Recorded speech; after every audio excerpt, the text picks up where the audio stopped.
AYUP est une initiative des femmes qui sont dans le secteur de la transformation et qui a 3 ans d'âge. Nous avons eu cette initiative en 2022 et aujourd'hui, ça fait 3 ans que nous sommes en train de conduire ce processus d'organiser les femmes transformatrices sur l'étendue de l'Afrique. D'une part, pour satisfaire ce grand marché continental de la ZLECAf, et il faut se préparer, il faut essayer de préparer la production locale. Parce que dès lors qu'on a parlé de la ZLECAf, notre première réflexion est aller vers assurer la disponibilité des produits. Et pour assurer la disponibilité des produits, il faut organiser la production. Et aujourd'hui, on sait, dans le secteur de la transformation agricole ou de toute autre filière d'ailleurs, les femmes sont en avant. Aujourd'hui, ce sont les femmes qui dominent le secteur de l'agro-industrie, ce sont les femmes qui sont dans les secteurs de cosmétiques, les secteurs de la mode, des vêtements et des accessoires de mode. Et donc, tous ces secteurs aujourd'hui, AYUP a fait de ça son cheval de bataille. Nous avons de chaque pays d'Afrique une équipe qui représente AYUP et qui doit travailler à faire en sorte qu'il y ait un bureau, une organisation représentative de AYUP et qui puisse échanger avec les autorités locales pour insuffler la dynamique du changement. Et aujourd'hui, en termes de résultats concrets que nous avons, parce que nous disposons déjà d'une plateforme qui réunit toutes les femmes transformatrices d'Afrique. Donc, sur cette plateforme, en termes de région, en termes de pays, en termes du continent, nous avons au total 17 400 femmes aujourd'hui et qui sont sur des plateformes de AYUP au total. C'est-à-dire, nous avons en moyenne 500 femmes par pays. C'est un cadre qui permet aux femmes de se connaître, d'échanger, de pouvoir se former entre elles. Parce qu'on a vu des cas de formation, des cas de coaching ou de la dynamique de créativité qui a été créée à travers cette plateforme et WhatsApp. Nous avons fait beaucoup de séries de formations, toute une série de formations et en termes de la connaissance de la propriété intellectuelle et en termes de la normalisation de nos produits et d'accès à l'emballage. On partage des informations sur les emballages, sur les informations par rapport aux foires d'emballage qui ont lieu ailleurs pour que celles qui sont disposées ou qui sont intéressées puissent participer. L'orientation concrète du AYUP, c'est la formation. Aujourd'hui, nous pouvons dire que le résultat concret qu'on a, c'est le changement de mentalité et la confiance en soi qui a été développée chez beaucoup de femmes grâce à ces formations sur le leadership, des formations sur découvrir même toi-même ton entreprise, le management des entreprises, beaucoup de choses, parce qu'il y avait plein de femmes, surtout dans les zones rurales, qui ne prennent pas leur activité au sérieux, elles ne prennent pas ça comme une activité entrepreneuriale.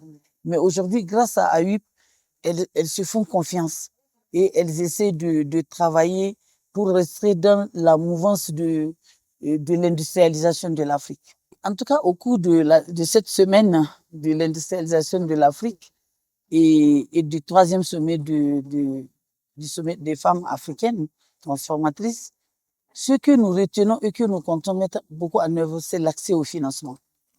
L'accès au financement participatif, l'accès au financement et à des investisseurs qui comprennent la théorie de la transformation, qui doivent comprendre tous les enjeux.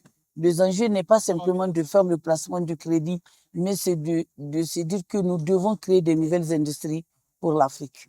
Et nous avons eu beaucoup d'entretiens avec les banques et qui croient en nous, qui pensent que effectivement qu'on doit développer des modalités de financement endogènes propres à l'Afrique, propres à nos secteurs et à chacune des filières, parce qu'il le faut. Retenons aussi, en termes d'innovation, toutes les contributions qui seront désormais entreprises par les partenaires que nous avons rencontrés, notamment le PNUD, notamment l'Union africaine, et qui pensent qu'ils vont mettre tous les dispositifs qu'il faut en termes de région pour qu'on puisse identifier des entreprises qui sont déjà à un certain niveau pour en faire des entreprises championnes.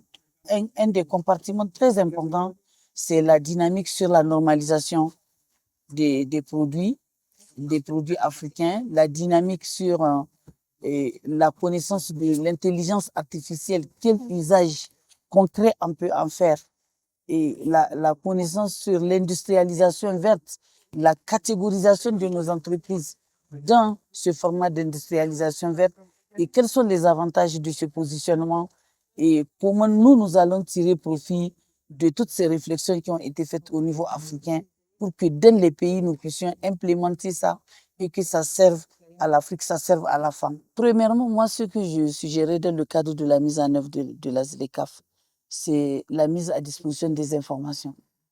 Parce que dans nos pays, les informations ne circulent pas. Parce que ces organisations, genre le bureau de la ZLECAf, ils travaillent avec les États. Et donc, tant qu'ils ne descendent pas pour travailler directement avec le secteur privé, les concernés, et l'information va toujours être biaisée. Parce que s'il y a plusieurs intermédiaires pour que l'information arrive à son destinataire, elle sera changée. Aujourd'hui, je pense que les actions concrètes de la ZLECAf sur le terrain, ça doit commencer par l'information, la mise à rendre l'information disponible. Il y a beaucoup de facilités grâce à la ZLECAf qu'on est en train de parler, notamment sur les traitements douaniers, sur les passages sur les frontières et plein de choses. Souvent, les femmes ne sont pas informées. Et souvent, même si tu es informé, on va te dire oui, oui, tu es informé, et alors? Vous comprenez? Donc, il y a des informations au niveau public et au niveau du privé même.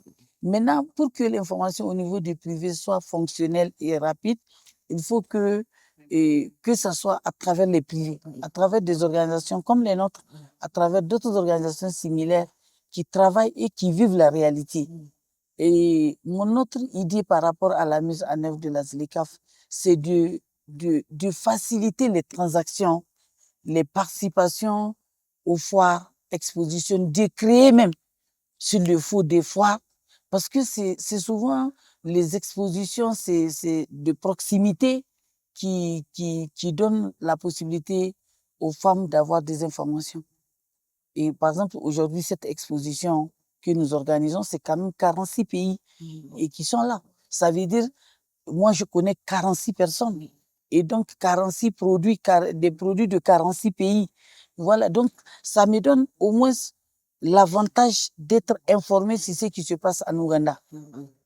Et le niveau de développement, le niveau de production. Donc, en tant que présidente au niveau continental, je peux facilement faire des recommandations.